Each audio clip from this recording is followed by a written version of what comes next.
What's going on, folks, and welcome to another episode of the Jake and Joe Cincinnati Bengals post-game show presented by First Star Logistics. He's Joe Goodberry. I'm Jake Liscow, and we are your best place to be on the internet right after a Bengals game, because not only do we get to revel in Joe Burrow's return, in which he looked great, especially after he knocked the rust off in the second half, Al Golden putting together a second straight week of some impressive play calling at times in a defense that came alive with 5 takeaways against the Baltimore Ravens. But you also might win a PlayStation 5. You're going to have a chance to win if you're in the live chat with us tonight. The hashtag this week is #1, the number 1, followed by the words First Star Logistics. Enter that once in the chat. You'll have a chance to win one of those Bengals wrap PlayStation 5s next week, as the Bengals travel to Joe Goodberry's hometown-ish of Buffalo. You have a chance to win a jukebox.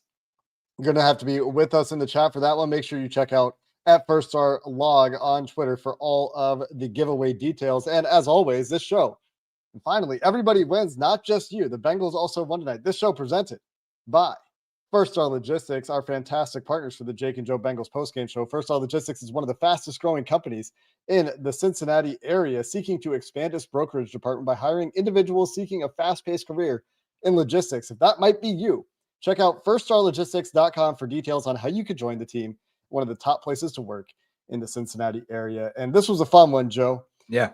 You ignore the last 9 weeks. It's a lot more fun. Unfortunately, those are going to be there, but all they needed was Joe Burrow to come back, and now the defense is fine.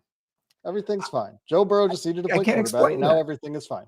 Yeah, how does that happen? We've watched football for a long time with a critical eye, right? This happens. I don't know why it happens. There's I can't give you data at why it happens. It's got to just be the locker room. For whatever reason, when the franchise quarterback is there, when the elite quarterback is there, everyone plays better. And everyone had a win tonight in some way. And it wasn't a perfect game, right? We were frustrated. When you're settling for field goals and you're not getting any points off where they get 3 points off the first 2 turnovers, that felt like they were very much gifted to them off Lamar being, he doesn't look right. We said this on the preview show. He's not fully back to where he normally is at an MVP level. To only get 3 points out of it, it was very frustrating in the first half, but it ended up clearing up. The turnovers kept coming. 5 today. They've had 10 all season. Everyone had a win. Even the worst player today was probably Barrett Carter. And that hit when Jalen Davis is ripping it out helps dislodge that ball. So even he can take something and say, we all had a great moment on Thanksgiving. And it was awesome. It was awesome to watch. It was a great game. You're on mute. Thank you, Joe. Barrett Carter had some plays early in this game too. So while it was glaringly bad for him at times, and it was, he also did have some plays early in this game. I don't believe he missed any tackles, and I could be missing something here, but I think the Bengals once again turned in a pretty good tackling performance. There were times that it wasn't great, and he's not credited for a missed tackle on that catch and run for Derrick Henry in the flag. Right. That is insane and horrendous, like the play that is seared into everybody's mind, right? And we can take a look at that one too. At some point here, if we want to, we can also choose to dwell on the positives, where it was another nice night for the Bengals young corner duo in Dax Hill and DJ Turner. Dax Hill's recovery speed, and we have this play. I'll go find this one. The recovery from Dax when he is beat, and shout out to James Rapine, who has the TV copy for us here on Twitter, but I mean, he's just beat, and Devontae Walker is fast, man. And there's a little bit of a slowdown step as the ball is maybe just a touch underthrown, but this is tough from Dax to get your arm in there though, and play through the catch point, which is what you need to do in this spot when you're beat, and it's enough to jar the ball loose. So a good game for Dax. Not overall. Late hands for Devontae Walker, though. He showed it way too early. We talk about a positive for Chase. Yeah. Walker's eyeing that thing. His eyes are huge. He's ready for that play.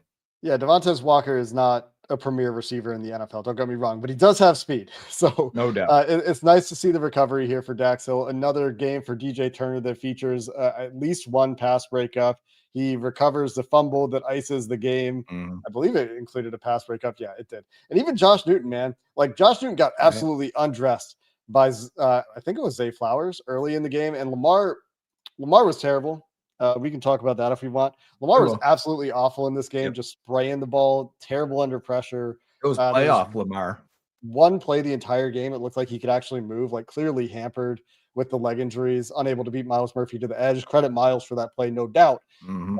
To Lamar Jackson turning the corner, no matter who the edge defender is in pursuit. And Miles, obviously, a plus athlete at that spot. But I mean, the throwing for Lamar Jackson in this game was terrible. But Josh Newton, what I was going to say was the guy that breaks up the fourth down pass, which comes after Lamar airmails a wide open Zay Flowers on the in-breaker on the third down.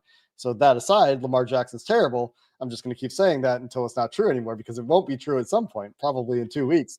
Right.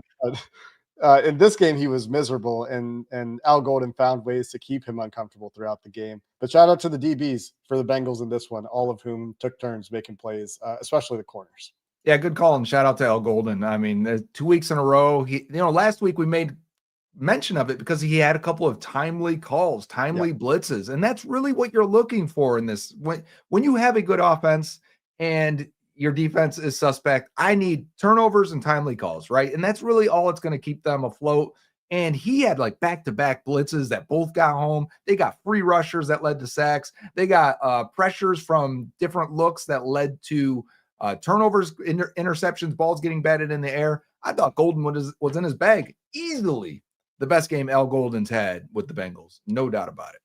And here's one to highlight it, as I just showed the low light of Barrett Carter that maybe some people wanted to see. I'm sure there's some haters out there that enjoyed watching that again. You sickos, I'm calling you out. But this is a great this is a second straight blitz play call from the Bengals, and in the red zone, a key moment. Is this a first? No, this is a second. Second blitz in a row. Right? Yeah, this is an interception. Yeah. So they call a second down blitz, which is rare for Al Golden in the first place. But this time, the look here, I mean, this clearly looks like zero. This is what we talked about last week. They showed this last week. You see the DBs on a picket fence back here. They're lined up about 8 yards off, and they're just lined up in a straight line, parallel with the line of scrimmage, parallel with the first down marker back there. That's a very clear indicator to quarterbacks that you're getting zero. And they do kind of have Miles Murphy following the running back here a little bit. They end up dropping some guys. I think this is, what's the word for this? What's the word for the pressure where they drop out based on the protection? Do you know what I'm talking about? No. We'll get it on the film review. There's a word for the rain. There's a word for this kind of pressure where you drop some guys out. If they have protectors, they have protection in for them, but all these guys have to account for the bodies up front. And that leaves Isaiah Likely one-on-one with Miles Murphy. And even though you don't get a free runner here, they dialed up the free runners last week. You get Miles Murphy, you get your power rushing defensive end on a bad pass blocking tight end here, and that creates your takeaway. Shout out Miles Murphy, man. Not only did he look like an athlete, which is nice to see, because there was times where I'm like, I know he's an athlete. Why can't he track guys down early in his career? But then early in the season, or early in this game, there was a play where Lamar breaks free and Barrett Carter kind of stops and goes for the half pump and then outruns him to the sideline. And then the next time we get in that scenario, it's Miles, and he tracked him and hawked him down. He looked great angle. Right. Looked like an athlete too. He was running full speed. He tracked down Derrick Henry on that big play too that you just showed a second ago. So Miles was all over the place. I thought he flashed as a run defender as well. Had a couple good pressures. Had one at the end where he clearly wins around the arc, and I'm like, oh, Miles is going to get this sack here. And at this point, Lamar, flashes of guys winning in front of him. Joseph Osai too. Great game. These flashes, though, started to make Lamar throw the ball a little bit earlier. He knew he couldn't escape at the same rate he was as he normally could. And those guys just winning quickly was a big help in this game. Yeah, I was just looking to see if I actually had any Joseph Osai plays, and I don't have them yet. I'm looking to see if I can grab them. One of those was a free rusher play. You take that, obviously, when you get it. Good blitz. This one is the free rusher. And again, yeah, I mean, here's another one where you credit Al Golden for finding the right blitz buttons to push. They're showing the pressure up front. Got to take battle inside. Yep. Is the straightest path to the quarterback, so the tackle has to block down. You turn the defensive end free, knowing that you got Lamar Jackson back there. But and if you look, the O-line sliding to the right towards Miles here, because I think they think someone else is blitzing. If I remember the replay, they have guys lined up on the right side there. Barrett Carter's in there. I think you can see him drop out at the top. Or no, he comes. So looks like defensive tackles actually end up dropping out on this one. So these replacement pressures here, they're working. You get the secondary, the linebacker here blitzing, the defensive tackles drop out, and because you generate a free rusher off of that, because of the way that they slid the protection, Al Golden finding ways to challenge protection rules to generate pressure. And I think that given the trials and tribulations that this team has faced this year on that side of the ball, you got to credit Al Golden for that in this game. And it leads to Lamar Jackson with some bonehead turnovers too, like the pump fake that he pulls down and just drops in front of him. Tuck rule would have made that an incomplete pass, what, 5-10 years ago? Yeah. Not so in this one. Yeah, I thought it was Tuck rule when it happened. But you know what? I was just in this game. It's kind of haunted me that it's been such a hard game to go into Baltimore on Thursday night Yeah. and win, right? And we've talked about, everyone knows it. You don't feel great about the season right now as it is, but man, as these plays are happening, I kept feeling like the other shoe was going to drop. I kept feeling like, you're lucky to be up 12-7, right? At This was a halftime. moment. This was a moment for me where I was Where like, you were well, like, we've got this. And is no, this no, that throw? no. This is what I was like. Well, this feels a lot like Baltimore last year. Oh, okay. So we're 12 minutes in though, just talking defense, and Yeah. that's great. And I'm happy to do that. I definitely want to talk about Joe Burrow's return, the offense, and Zach Taylor.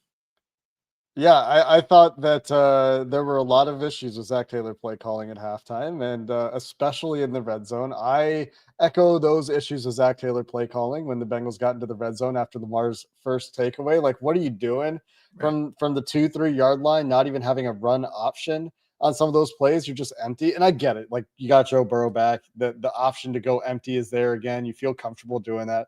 Joe Burrow's changing plays quite a bit too. He was. taking them out of being under center a number of times. They're having issues with That the was play weird, clock. right? We haven't seen that too much.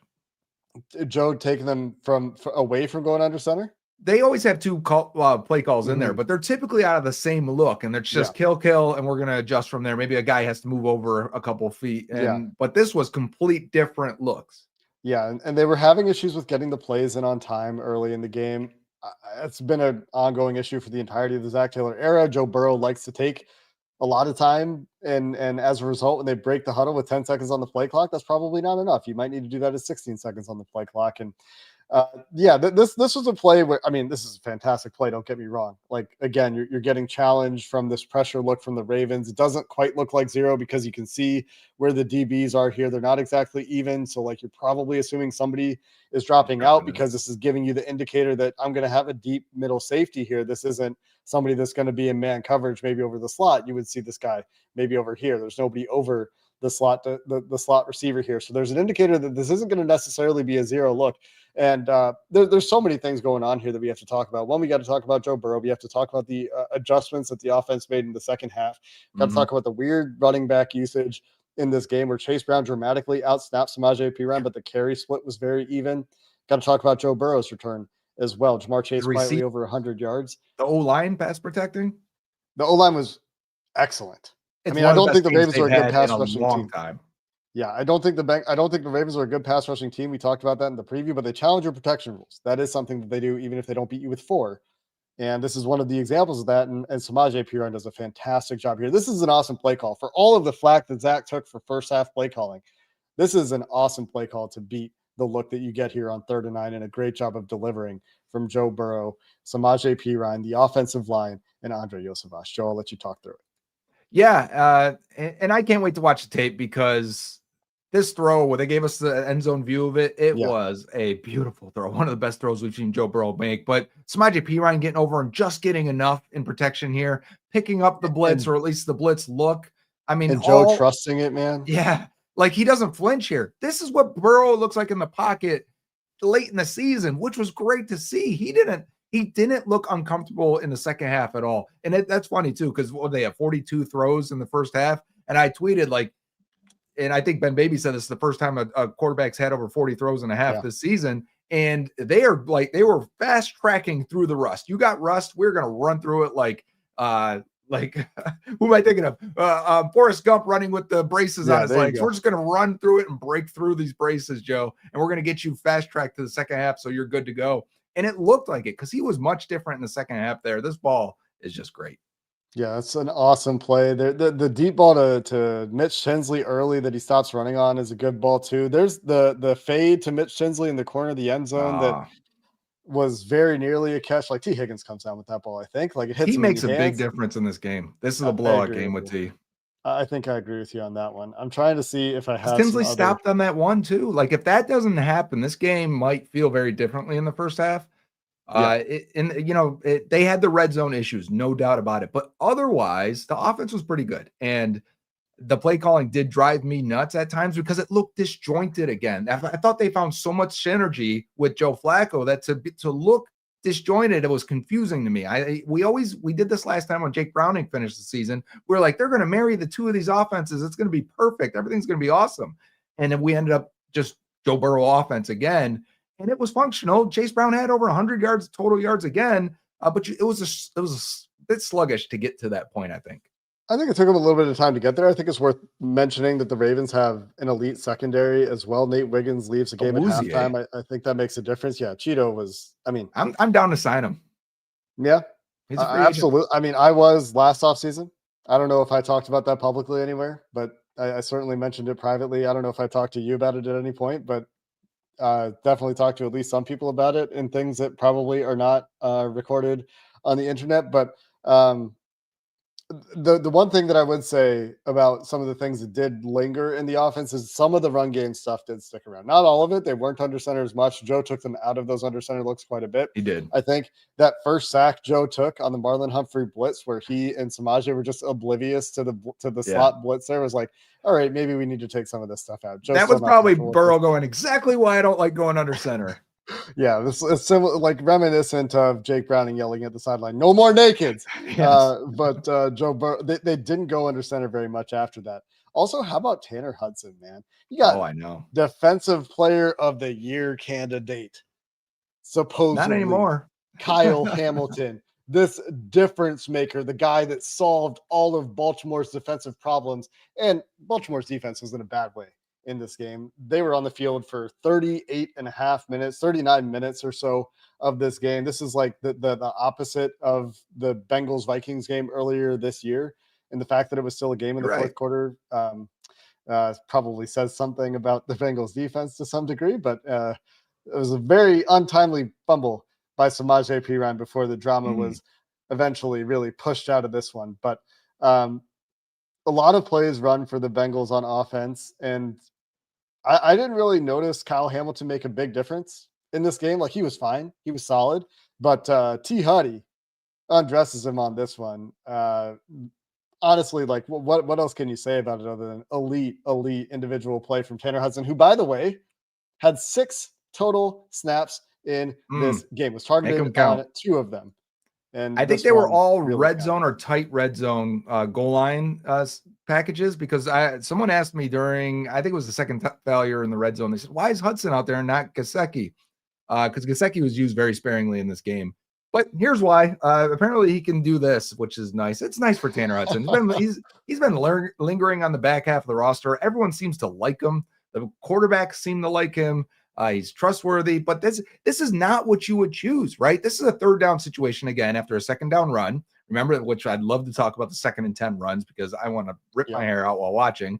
But you get into this and you're throwing Tanner Hudson, corner of the end zone, low chance ball against a fantastic defensive player. That's not the matchup you want. But you know what? Sometimes those guys got to make a play, and Tanner Hudson did. Tanner Hudson can make plays. Like I know he's had some moments where he really hasn't made plays and we've been on him for it, but this is a play that Joe Burrow makes because he feels like he has to bail the pocket. I don't know that he really has to here.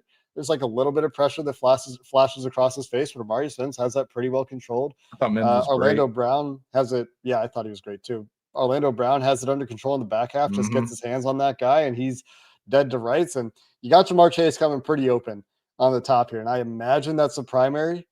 Yeah, I don't know why Joe seems that he went right away. Yeah, immediately eyes go right, and maybe he just likes the leverage. Maybe Kyle Hamilton, Kyle Hamilton's playing inside leverage a little bit there, but still gets himself into a pretty good spot. Tanner Hudson, though, man, that's the matchup you needed. This is a play that tilts the game dramatically in the Bengals' favor. And it comes after the Bengals get a stop to open the second half. Like, what was your thought? Like, as the Bengals only scored field goals in the first half, Baltimore's coming out in the second half. I'm like, yeah, okay. Baltimore's going to remember they can throw it to tight ends. Lamar's going to settle in, just like we saw Drake May settle in.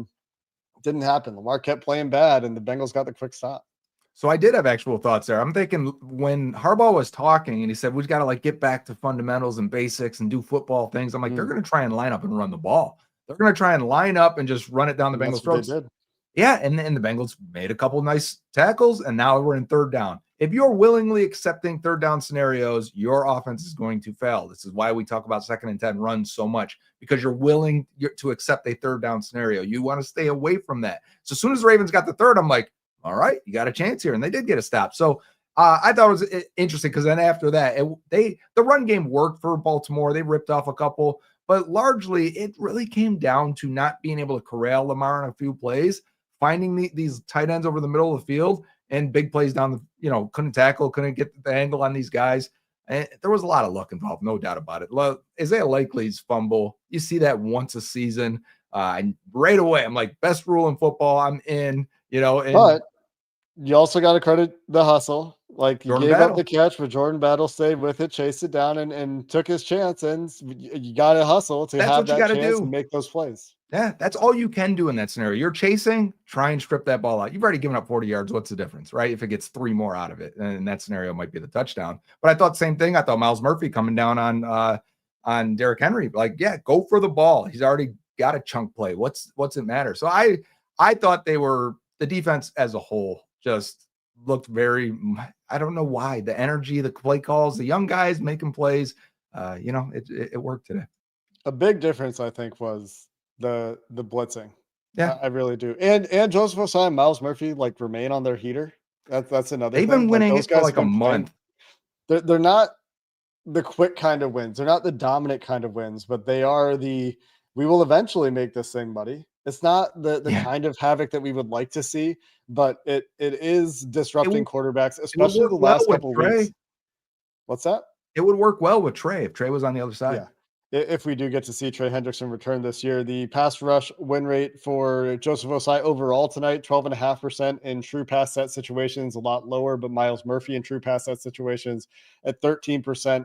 All 5 of Murphy's pressures coming in true pass set situations, including the one that we showed matched up with Isaiah Likely that creates the easy collection of the interception for Demetrius Knight, who, to be fair, does drop out from a blitz look himself to get into that spot. Joseph Ossai, though, man, he's been playing some good ball down the stretch here for the Bengals, really, like, since week 7. He's been very consistent. This is kind of what the vision always was for Ossai. Yeah. Like the solid opposite, you're really good player kind of guy. High energy. And that's what he's been. Yeah, he's a guy that was good against the run. Also, I know the people are going to think of the 2 sacks, but he was good against the run. He strung out a bunch of plays where they're trying to get to the edge and forcing it to the corner and getting nothing there. I thought Ossai overall had a fantastic day. I don't know if you saw this, though. I was looking at the PFF grades right as the game was ending. They loved Dax Hill at that when I saw it at that point. So I can't wait to watch the film there. Maybe there were some run stops and things I didn't notice. We'll also see how that looks after things are reviewed. We know that those things are subject to change and highly variable. But Dax credited with an initial PFF grade of 90.8 overall. He was tagged for 6 targets, 3 catches, just 28 yards in a pass breakup. And that pass breakup that we looked at there, the deep ball that he got his hand to that we saw on the vertical. Also, one more play that we need to look at, because when this happens after Joe Burrow returns from a thing, or like Joe Burrow's been struggling and then this happens, it's like, oh, okay, everything's fine. Just like, I said at the beginning of the show, Joe Burrow's back, everything's fine. All right. You see plays like this and it's like, okay, yeah, everything's fine now. We can all exhale. Joe Burrow can throw the go ball to Jamar. Everything's fine. Everything's right in the world. A play I thought you were going to show? The one he climbs up in the pocket. And made a throw. And he had another one where he flipped it to Samaje Perine after climbing up on a broken play because the screen wasn't there. That was one where I'm like, they knew the play call. It looked like the Ravens. But yeah, when he hit this, because I thought his ball placement was off up until this point for sure, where I was like, he's missing high. It's probably because he really can't get into that front foot, and it's probably causing him to miss high. He missed some out of bounds or sideline throws. He missed Jamar. I thought Jamar had a nice clean win down the right side. He kind of airmailed that. Just slightly off to the out of bounds and too far.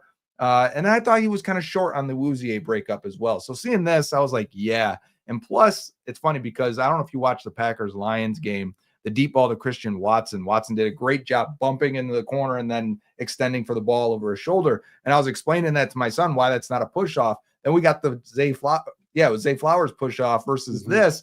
Big difference is actually extending your arm and keeping the guy away from you versus bumping into him, creating that separation and making the catch. So two of those, differences in how you attack that ball, which Jamar is great at, is a difference in early scoring in that game.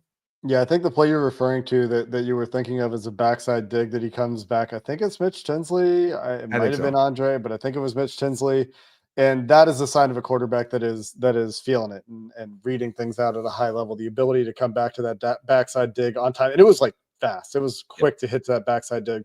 Later on, Chidobe Awuzie does have it blanketed. He tries to go back to, I believe it's a backside dig, and it's man coverage. You do expect your wide receiver to win there.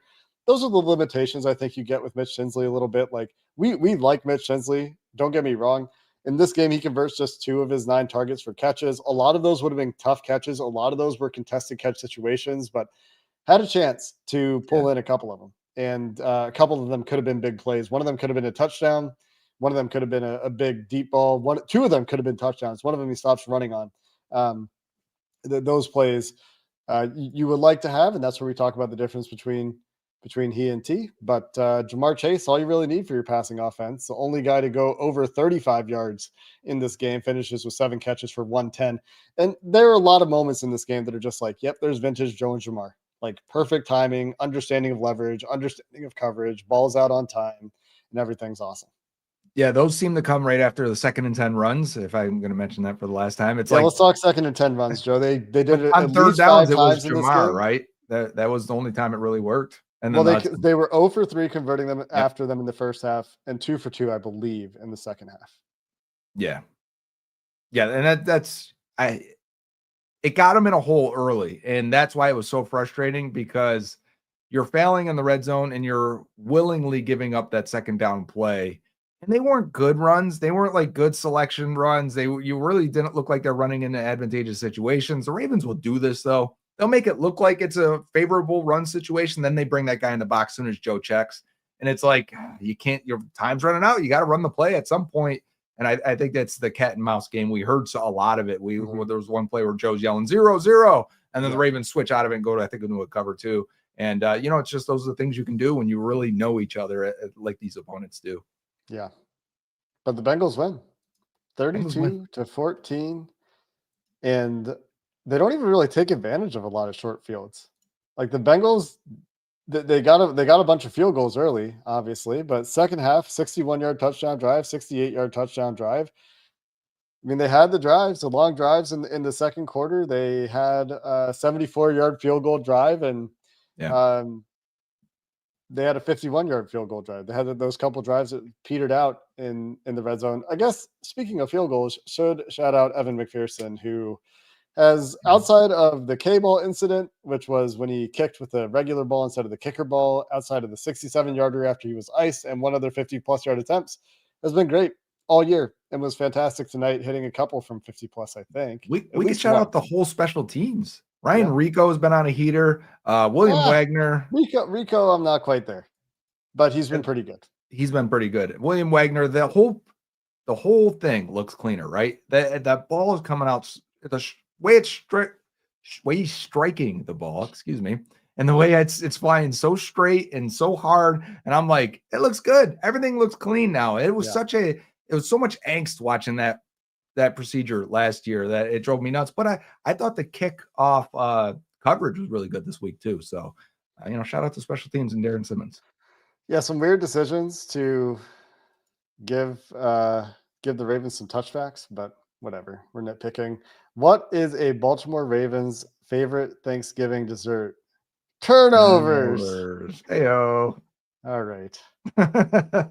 Let's get to our giveaway, shall we? We've got a couple of PlayStation 5s to give away here, and then everyone can go to bed. I'm sure the tryptophan? It is. Yeah. Tryptophan? Mm-hmm. I'm sure it's hitting hard at this point in the night here on Thanksgiving, past midnight. Yeah, I made food today, so I was the one doing the cooking, so I got up early. I am tired. What was the best dish today? The dressing with the bacon and sausage in it. First winner of the PS5, Kayla Russell. And it looks like you may have a little boy there. So congratulations to him. Looks like he's going to get something for Black Friday for Christmas. So shout out Kayla Russell. You were the first winner. Congrats to Kayla Russell. Make sure you check out the comments on the YouTube video after the show, or look at any previous week. You'll see instructions for how to claim your prize. We've also got a PlayStation 5 for those of you still with us in the chat. I see a number that says there's over 1,100 of you watching right now. And we've got a winner that we're going to draw here. Let's see who gets lucky from our live YouTube participants. There's a drum roll. We got it.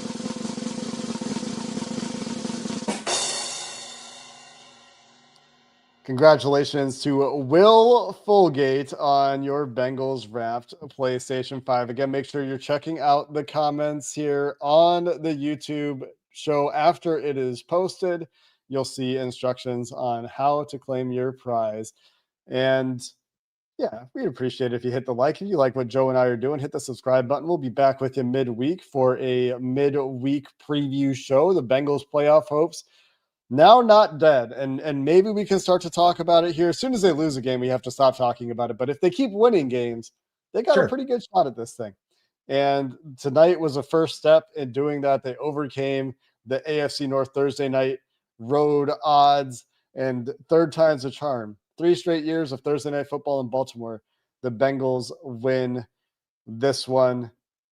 And just a reminder, if you're looking for work in the Cincinnati area, our fantastic partners, First Star Logistics, are hiring. One of the fastest growing companies in Cincinnati, seeking to expand its brokerage department, looking to hire you if you're seeking a career in fast-paced logistics. Visit firststarlogistics.com for details on how you can join the team in one of the top places to work in the Cincinnati area. We appreciate all of you for hanging out with us late on Thanksgiving night into Black Friday morning here on the Jake and Joe Bengals postgame show presented by First Star Logistics. We'll see you next time on the preview show on this same channel. Have a good one. Happy Thanksgiving.